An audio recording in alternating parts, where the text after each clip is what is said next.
whenever I need some answers, God, I turn to you.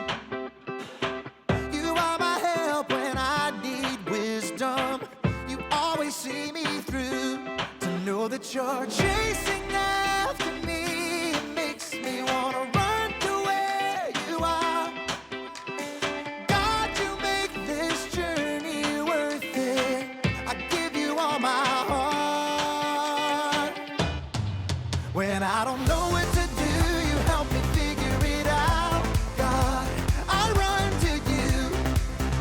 When I need a solution, I have no doubt that I will run to you. I run to you. I run to you. I run to you. I run to you. Wherever there is freedom, I know that's where you'll be. You make me wanna do what's right and be the best version of me. To know that you're chasing after me, it makes me wanna run to where you are. God, you make this journey worth it. I give you all my heart. When I don't know what to do, you help me figure it out. God, I run to you. When I need a solution, I have no doubt that I will run to you. I run to you.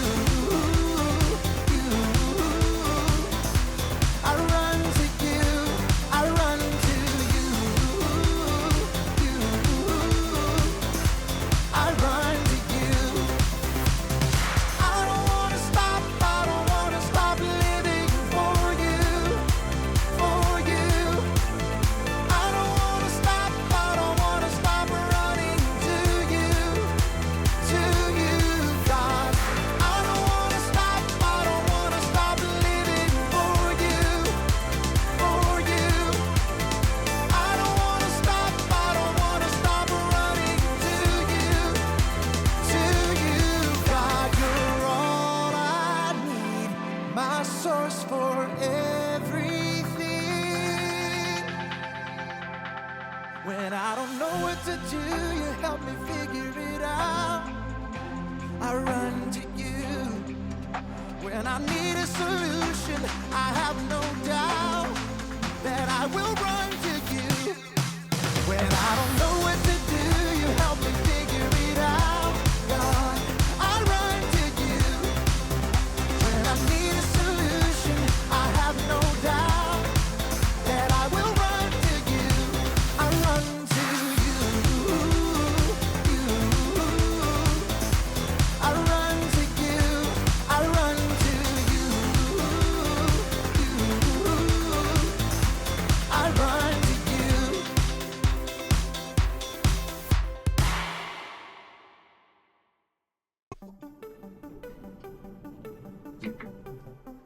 Hey, welcome to Storyland. This week, we're taking a look at how very important it is to take a look at yourself.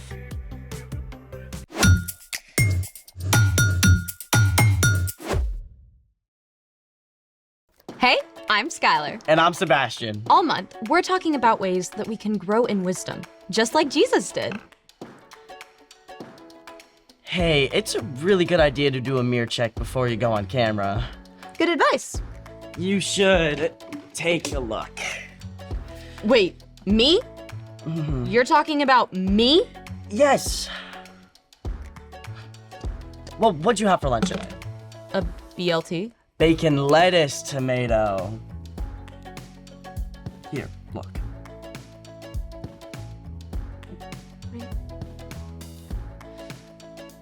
A tiny microscopic piece of lettuce? How'd you even spot that? Sharp eyes. I mean, it's good you've got me around to keep yourself from embarrassing yourself. Yeah, about that. Oh. Yikes. Maybe follow your own advice.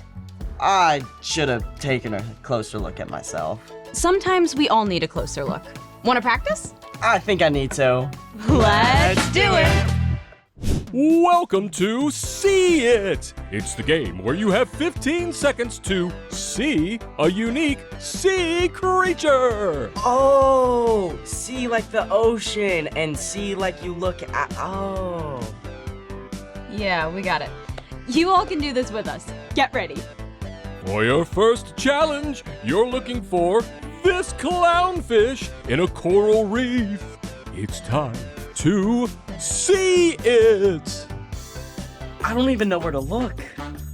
Do you guys see it? It's so colorful. Oh, wait, is that? No. Come on, come on. Got it! Wait, where was it? Oh. Yeah, I should have seen that. I can do better. Here's your second See It challenge! Find this purple bat star in the kelp forest! Bat star? Kelp forest. And now, it's time to see it!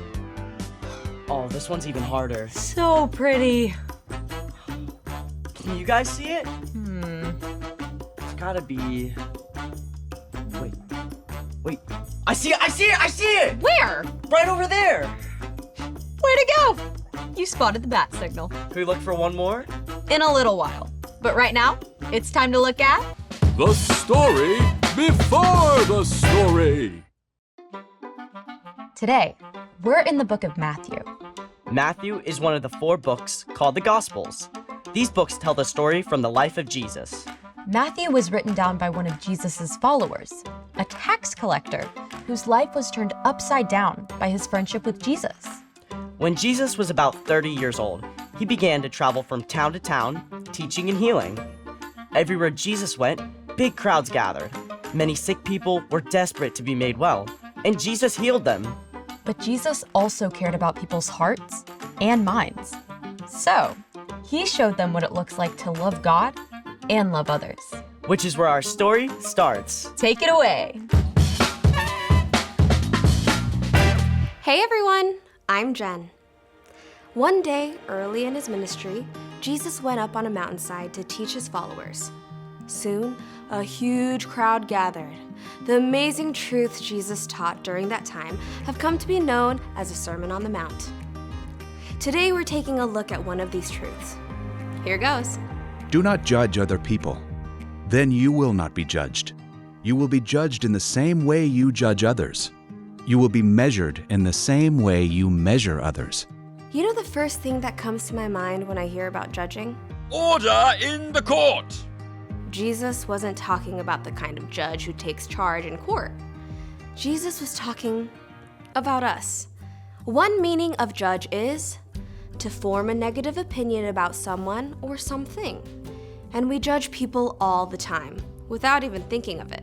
She's stuck up. She's kind of weird. He's so rude. It's easy to judge, but you don't know the whole picture. Maybe their parents were arguing at home. Maybe they're struggling in class or have a stomach ache.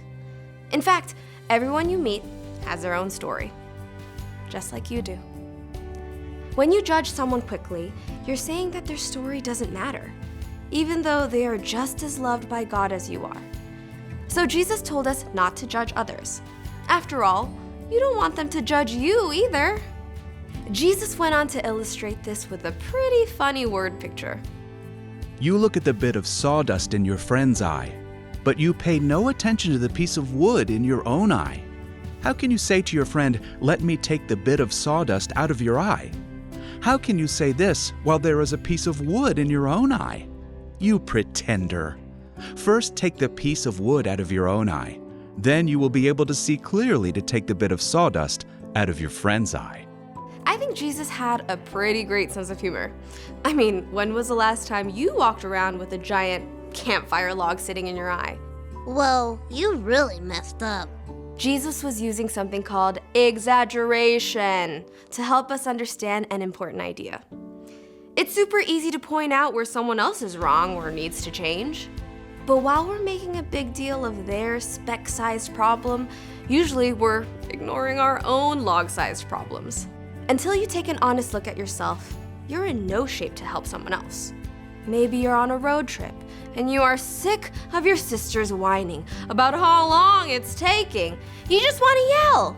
You are such a crabby pants. But when you stop and think about it, you realize that you have spent the whole trip so far griping about Dad's music and how Mom packed the wrong snacks.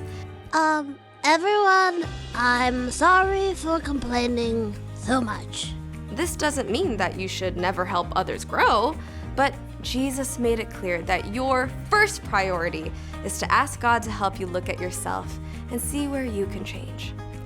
When you're willing to let God help you work on that giant piece of wood in your own eye, instead of searching out the sawdust-sized problems in other people, God can begin to change you from the inside out. Then you'll be ready when others need help. The end. Gotta say, I am way better at seeing what's wrong with other people. It's like default mode. For real, it takes some time and practice to look at yourself first. So, what's our part in the story? Well, learning to look at yourself, both the good and the bad, can help you learn wisdom. Wisdom is finding out what you should do and doing it. Like treating others with kindness instead of judging them. Honestly, a lot of times, I just forget. Looking at what I need to change can feel not good. It's important to remember that God made you and loves you, no matter what you struggle with. The love is so deep, God wants to help you become more and more like Jesus. One place to start is by taking a look at what bugs you most about someone else. Often it's something that you struggle with too. Like, if I get annoyed with the kid who always argues with the teacher. Start paying attention to whether that's something you do too. It's like we all have these blind spots about ourselves. That's true. Another way to see yourself more clearly is to pay attention to your emotions. When you get angry or feel anxious, what's behind it? Big emotions can actually give you a clue to areas where you might need some help. Sometimes I find myself upset or on the edge and I don't even know why. That's a great time to stop and ask God to show you what's going on inside of you. Get curious. God might even lead you to ask a parent or trusted adult about it too. Get curious about me. I like that. When you allow God to change you from the inside out, then you're in a much better place to make wise choices. And help others who need you. I think you've got it. See you next time. So here's the thing.